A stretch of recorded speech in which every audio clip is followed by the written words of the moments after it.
오늘의 심층 분석 오신 것을 환영합니다. 오늘 다룰 주제는 정말 흥미로운데요. 1800년대 수학자가 만든 아주 오래된 도구가 있거든요. 바로 풀이의 변환인데 이게 21세기 최첨단 기술의 심장부에서 어떻게 전혀 다른 두 얼굴로 작동하는지에 대한 이야기입니다. 네, 맞습니다. 이게 한쪽에서는요, 인공지능의 눈을 멀게 하는 아주 교묘한 유령 공격의 핵심 무기가 되고요. 또 다른 쪽에서는 우리의 데이터를 절대 열어보지 않고도 안전하게 계산할 수 있게 해주는, 뭐랄까, 투명금고 기술의 열쇠가 되고 있습니다. 공격의 창과 방어의 방패라 그 양극단에 똑같은 원리가 쓰인다는 게 참 아이러니하네요. 그렇죠. 저희가 오늘 바로 그 지점을 좀 더 깊게 파고들어 보려고 합니다. 이 고전적인 수학 원리가 어떻게 AI 시스템의 가장 큰 약점이 되는 동시에 개인정보 보호에 가장 강력한 희망이 될 수 있는지 그 메커니즘을 제대로 한번 파헤쳐보죠. 네, 좋습니다. 자, 그럼 우선 듣고도 좀 믿기 힘든 얘기부터 시작을 해야 할 것 같아요. AI한테 멀쩡한 팬더 사진을 보여줬더니 이건 김팔원숭이야 라고 99% 확신하면서 외치게 만들 수 있다는 거예요. 이게 바로 적대적 공격이라고 하셨는데 네. 아니 대체 어떻게 이런 일이 가능한 겁니까? 사람 눈에는 그냥 완벽한 팬더 사진인데요. 그렇죠. 바로 그 점이 적대적 공격의 핵심입니다. 인간은 전혀 인지할 수 없는, 그러니까 이미지에 먼지가 살짝 앉은 것 같은 아주 미세한 노이즈를 추가하는 거예요. 그걸로 AI의 판단을 완전히 뒤집어버리는 공격이죠. 미세한 노이즈로요? 네, 원리를 조금만 들여다보면 AI는 데이터를 구분하기 위해 수십억 차원의 공간의 결정 경계라는 걸 그리거든요. 결정 경계요? 네, 이 선을 넘으면 팬더, 이 선 안쪽이면 원숭이, 뭐 이런 식의 기준선이죠. 공격은 바로 그 경계선 바로 근처에 있는 데이터를 아주 살짝만, 정말 살짝만 밀어서 선을 넘게 만드는 겁니다. 아, 잠깐만요. 여기서부터 궁금해지는데요. 그 미세한 변화를 만들어내는 거랑 그 19세기에 나온 수학 도구인 풀이의 변환이 도대체 무슨 상관인 거죠? 팬더 사진에 주파수라는데 도대체 무슨 의미가 있는 건가요?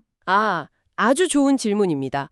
바로 인간과 AI가 세상을 보는 방식이 근본적으로 다르기 때문에 풀이의 변환이 강력한 무기가 되는 겁니다.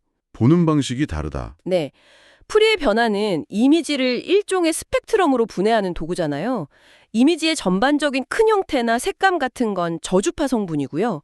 털 한 올 한 올의 질감이나 사물의 날카로운 경계선 같은 아주 세밀한 정보는 고주파 성분이에요. 아, 라디오 주파수처럼요.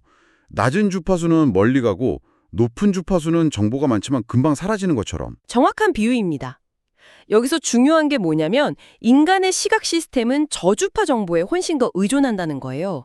전체적인 형태를 보고 저건 팬더구나 라고 인식하죠. 그렇죠. 반면에 딥러닝 모델은 훈련 과정에서 픽셀 단위의 미세한 패턴, 즉 고주파 성분에 훨씬 더 민감하게 반응하는 경향이 있습니다. 아하. 공격자는 바로 이 허점을 파고드는 거죠.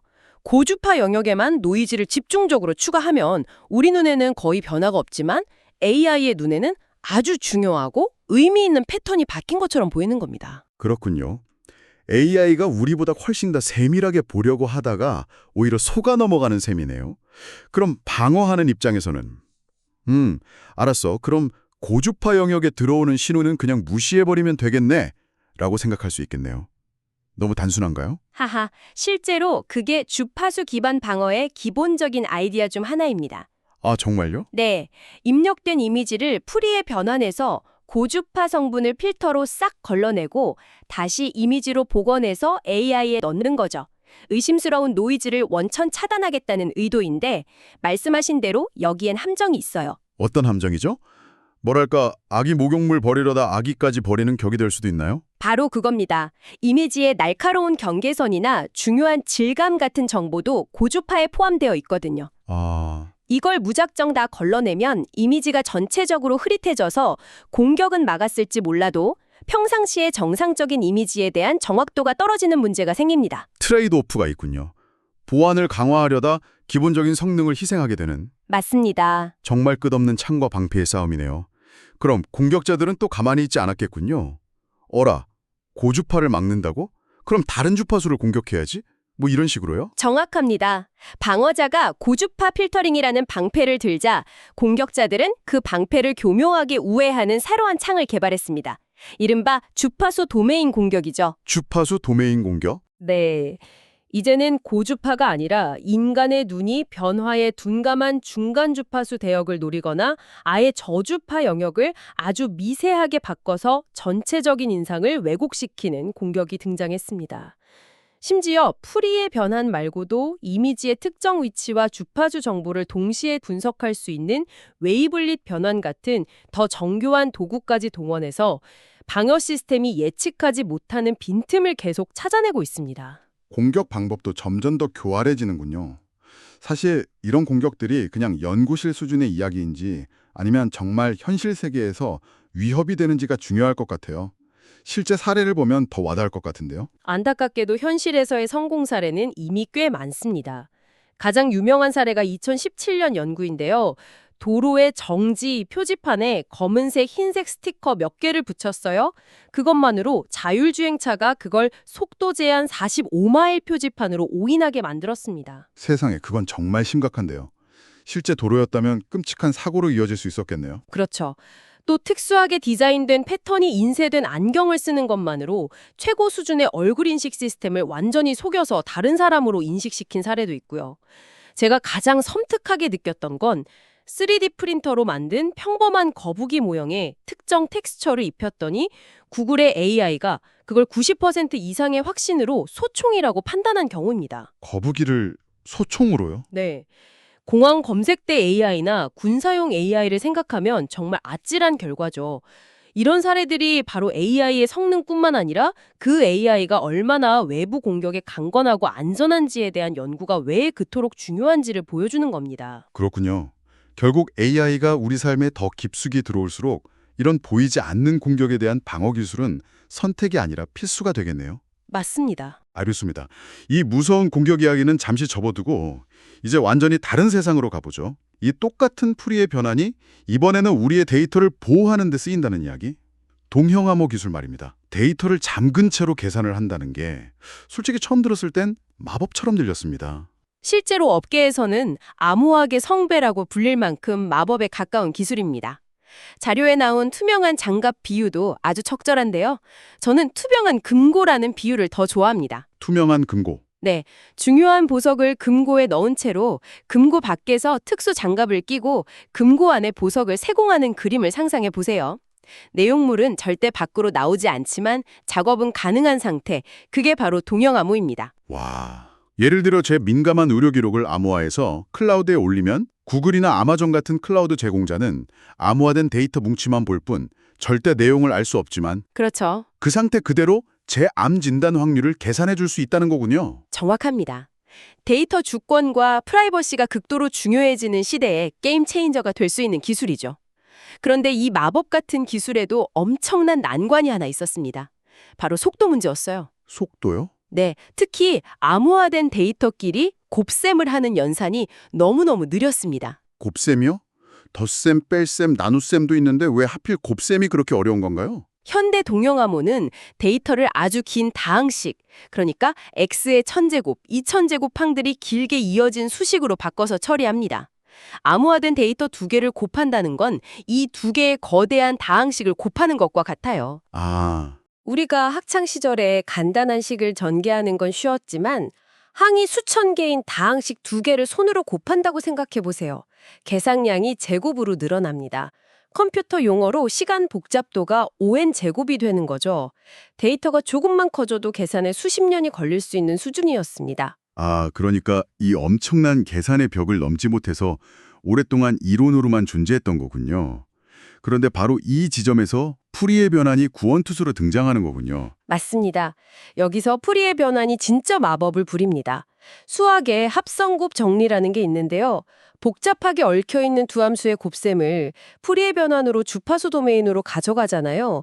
그러면 아주 간단한 전별 곱셈으로 바뀐다는 원리입니다. 전별 곱셈이요? 네, 그냥 같은 위치에 있는 숫자들끼리 한 번씩만 곱해주면 끝나는 단순한 문제로 바뀌어버린 거죠. 와, 그 효과가 어느 정도인데요? 수십 년 걸릴 계산이라고 하셨잖아요. 시간 복잡도가 ON 제곱에서 ON 로그 n으로 극적으로 줄어듭니다.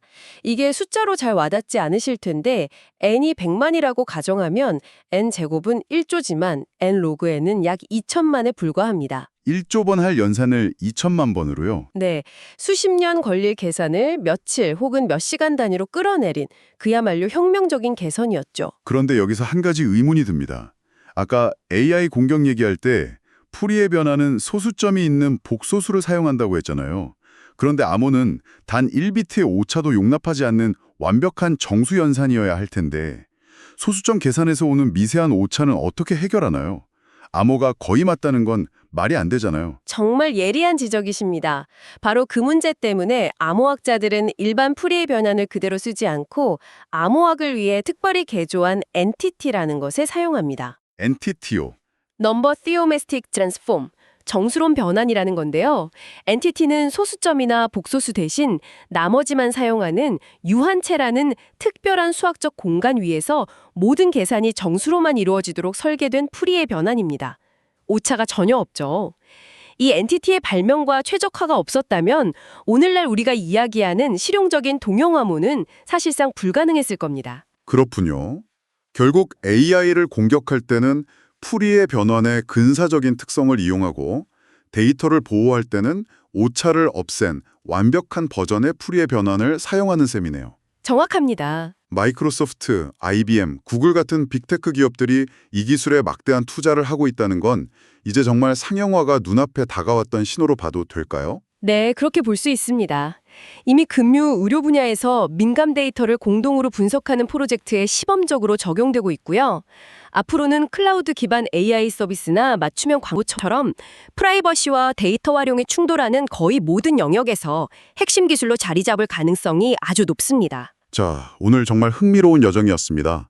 풀이의 변환이라는 200년 된 수학적 원리가 한쪽에서는 AI의 눈을 멀게 하는 날카로운 창으로, 다른 한쪽에서는 우리의 데이터를 지키는 견고한 방패로 사용되고 있다는 사실을 확인했습니다. 기술의 양면성을 이보다 더 잘 보여주는 사례도 드물 겁니다. 여기서 우리가 얻을 수 있는 통찰은 결국 기술의 미래는 이런 근본적인 원리를 얼마나 깊이 그리고 창의적으로 이해하고 활용하는지에 달려있다는 점입니다. 네네. 공격자는 이 원리를 이용해 방패의 가장 얇은 부분을 찌르려 할 것이고 방어자는 같은 원리를 이용해 그 부분을 더 두껍게 만들려고 하겠죠. 이 경쟁은 앞으로도 계속될 수밖에 없습니다. 그렇죠.